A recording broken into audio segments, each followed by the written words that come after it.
C'est pour moi à la fois étrange et émouvant d'être au milieu de vous ce soir, parce que ce que vous avez accepté de faire, et je vais y revenir, est quelque chose auquel je crois très profondément. J'y crois pour notre pays, pour notre démocratie, parce que nous voyons l'état de notre pays, qui est d'ailleurs l'état de beaucoup de démocraties, hein. Chacun le traduit avec sa façon, son expérience. Elles ne vont pas bien.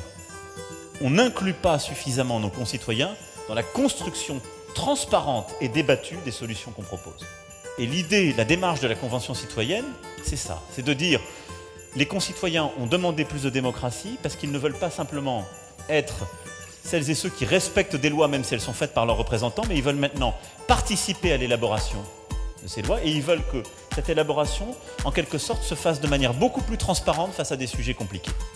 Merci d'avoir répondu positivement à cette invitation à venir échanger avec les citoyennes et citoyens de la Convention citoyenne pour le climat. Guillaume de l'île de la Réunion. Muriel de Toulouse. Claire de Marseille. Alors je suis Yolande, je viens de Douarnenez dans le Finistère. Alexia de la Guadeloupe. Je voulais savoir votre avis personnel, votre sensibilité sur la biodiversité. Est-ce que vous êtes favorable à sa protection? Comment?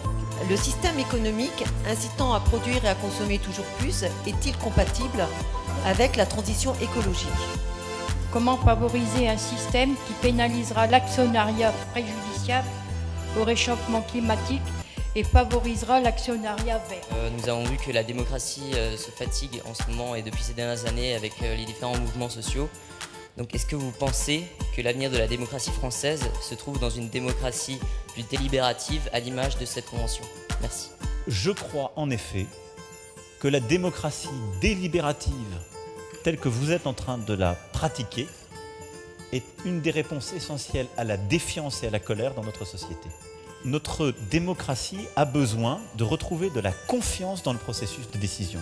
Elle passe, me semble-t-il, par plus de force, de transparence, d'efficacité, parfois de rapidité de notre démocratie représentative. Elle passe par ce qu'on est en train de faire, c'est-à-dire l'invention d'une part de démocratie délibérative, et elle passe par notre capacité, en les articulant, à recréer de la concorde, c'est-à-dire la capacité à partager des accords et des désaccords en société, mais à avancer dans le respect et la transparence. Merci et surtout bon travail.